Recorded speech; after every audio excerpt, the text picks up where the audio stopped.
परिवहनला आम्ही 2023ला पण निवेदन दिलं, 2024ला दिलं, 2025ला दिलं. यांनी आम्हाला लेखी आश्वासनं दिली.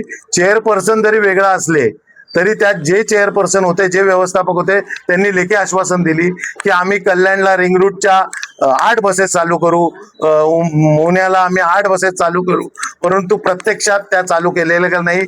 मोहण्यासारख्या परिसरात जो महिला वर्ग आहे, कंपन्या बंद पडल्यानंतर महिला वर्ग घरकाम, घरातली कामं करण्यासाठी खडकपाडा, योगीधाम या विभागात येतात. तिकडनं त्यांना रिक्षा परवडत नाही. त्याच्यासाठी आम्ही मागच्या वेळेला रिक्वेस्ट केलेली आहे, यांनी आम्हाला आश्वासन, पण त्याही पण रिक्षा त्यांनी कागदोपत्री 4 दाखवले, आम्ही बस देतो 4, परंतु ऍक्च्युली 2च त्या असतात आणि 2 ते वेगळ्या मार्गावर वळवले जातात. म्हणजे त्यांना ते मिळत नाही. त्यांना ते रिक्षाचे जे 100 रुपये 150 रुपये भाडं परवडत नाही आणि त्यांच्यासाठी आम्ही रिक्वेस्ट ती पण पूर्ण केली नाही. कल्याण मधला रेव्हेन्यूच्या जो कर वसूल होतो त्याच्यातनं यांना पगार मिळतो. कल्याणला सेवा द्यायला पाहिजे. तर कल्याणला रिंग रूटला 1 बस, उंबरठ्याला 1 बस. जो उंबरठा जो आता डेव्हलप होतोय तो काय गाव राहिलेला नाहीये, तिथे लोक वस्ती आहे, नवीन कल्याण झालेले आहे, पण तिथे 1 बस, दुर्गाडीवर 1 बस. म्हणजे हे काय बस सेवेचं यांचं हे काय परिवहनचं काम आहे का? आज जिथे पनवेल आहे, पनवेल सुरू केली, पनवेलला पण बस नेत नाही, पनवेलच्या बस दुसरीकडे फिरवतात. कुठल्याही बसचा वेळापत्रक हे बस स्टॉपवर दिलेलं नाहीये, जाहीर केलेलं नाही. या वेळेला ही बस येईल, त्यावेळेला ती बस येईल. प्रवाशांना कळणार कशी तुमची बस सेवा काय आहे? बस सेवाच परिवहनकडे किती बसेस आहेत, किती वाहक आहेत, किती चालक आहेत? टोटल परिवहनकडे बसेस आहेत, पण ते सांगतात की 55 बस रस्त्यावर धावतात आहे, पण ऍक्च्युली 55 बस धावत नाहीयेत. ऍक्च्युली धावतात ते 20, त्यांनी आता स्वतःच सांगितलं, पण त्या 20 पण चालत नाही असा आमचा दावा आहे. कारण त्यांनी आम्हाला जीपीएस नोंदी दाखवाव्या. यांच्याकडे जीपीएस नोंदी नाही, यांच्याकडे जे कलेक्शन झालं ते नाही. वाहक कंत्राटदारावर आपले वाहक आणि चालक कंत्राटदार नेमलेले आहेत. त्यांना काय पडलेली आहे, ते बस काढतात, कुठेतरी उभे करतात, गप्पा मारतात आणि नियोजित वेळेला आणून डेपोमध्ये उभ्या करतात. त्याचं किती रेव्हेन्यू येतो, किती जमा होतो, किती तिकीटं फाडली जातात, याचा कुठलाही ताळमेळ यांच्याकडे नाहीये. आम्ही त्यांच्याकडे लेखी मागितलेले, त्यांनी जोपर्यंत हे सगळे लेखी देत नाहीत आणि लेखी आश्वासन देत नाहीत तोपर्यंत यांना आम्ही बाहेर पडून देणार नाही आणि आम्ही इथनं उठणार नाही. हा आमचा आत्ताचा आंदोलनाचा महत्वाचा भाग आहे. मोठा प्रश्न उपस्थित केला की वाहक आणि चालक हे किती आहेत, किती कार्य करतात आणि तिथेसाठी बाहेर आहेत तिथे? नाही, ऍक्च्युली नियमित चालक वाहक आहे 260 आणि नियमित चालक आहे 133. कंत्राटी वाहक आहेत 84 आणि कंत्राटी चालक आहे 143.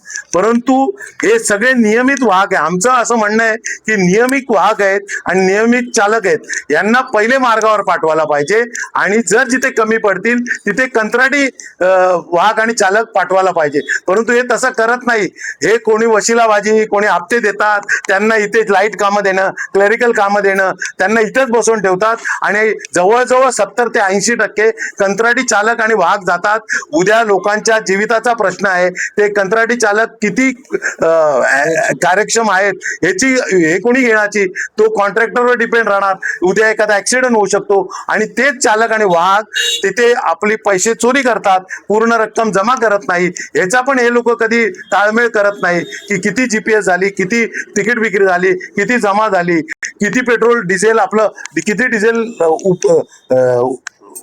उपयोगी झालं, ह्याचा काहीच ताळमेळ यांच्याकडे नाहीये. तो ताळमेळ यांच्याकडे आम्ही मागितलेला आहे आणि आमचं म्हणणं असं आहे की हे कुठल्या बेसवर चालक आणि वाहकांना इथे क्लेरिकल कामं देतात, कुठल्या कायद्याअंतर्गत देतात, यांची इन्क्वायरी लागायला पाहिजे.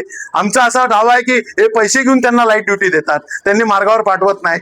त्यांना जर त्यांची बॅच आणि हे दिलेले आहेत तर त्यांना तेच काम द्यायला पाहिजे ना. उत्तर भेटले प्रश्नाची उत्तर जोपर्यंत लेखी स्वरूपात देत त्यांना आम्ही दिलेलं आहे निवेदन. हे आम्ही 10 त्यांना लेखी मागितलेलं आहे. ते 10 जोपर्यंत त्याची उत्तरं ते देत नाही आम्ही इथनं त्यांना हलून पण देणार नाही आणि आम्ही स्वतः उठणार पण नाही. मागण्या यांच्या आलेल्या आहेत, त्याच्याप्रमाणे आता चर्चा पण झालेली आहे. तर त्याप्रमाणे ज्या वाढीव बसेसची जी मागणी आहे, तर वाढीव बसेस ज्या आहेत, तर जसं आपल्याला केंद्र शासनाच्या योजनेतून बसेस मिळणार आहेत, तर त्या बसेस पुढच्या साधारणतः 2 महिन्यामध्ये चालू होणं अपेक्षित आहे. त्यानंतर आपल्याला प्रत्येक ठिकाणी मागणी आणि पुरवठ्याच्या प्रमाणामध्ये आपल्याला त्या बसेस डिप्लॉय करणं शक्य होणार आहे.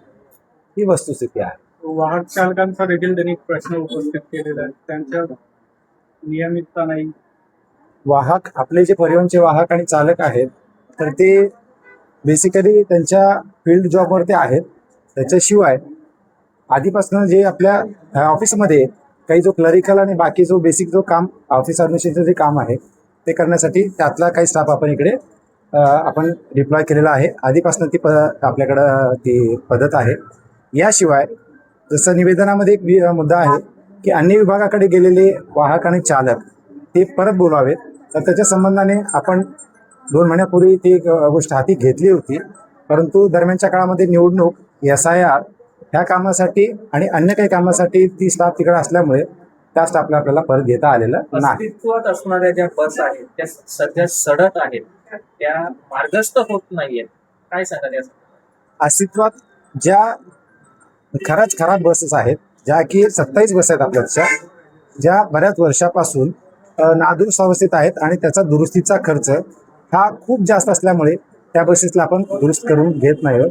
बाकीच्या ज्या बसेस आपल्या जे सध्याला आहेत 101 बसेस जे की आपण खाजगी याच्याकडे दिलेलं आहे, त्यातल्या जवळपास 65 ते 70च्या आसपास बसेस आपल्या रोज मार्गस्थ होत आहेत. ई बसेस या मार्गस्थ झालेल्याच नाहीत. आतापर्यंत 10 ई बसेस आपल्याकडे आलेल्या आहेत.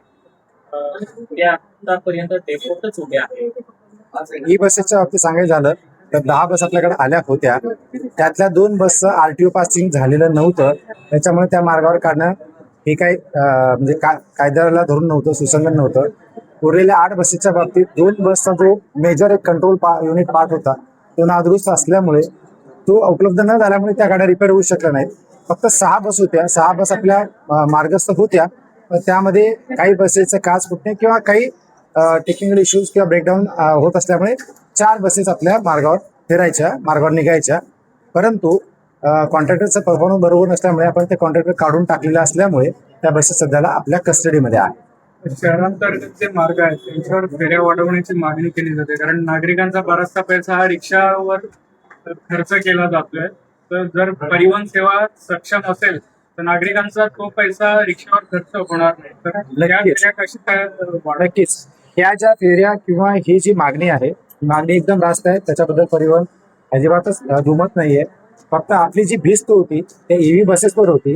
त्या 207 EV बसेस यायला हव्या होत्या, त्या न आल्यामुळे ही मागणी आणि आपला पुरवठा याचं गणित विस्कळीत झालेलं आहे, हे मी मान्य करतो. तथापि पुढच्या PM बस सेवेच्या अंतर्गत ज्या बसेस आपल्याकडे 100 येणार आहेत तर त्या बसेसमधनं आपल्याला ह्या बाबी आपल्याला कोप अप करणं शक्य होणार आहे.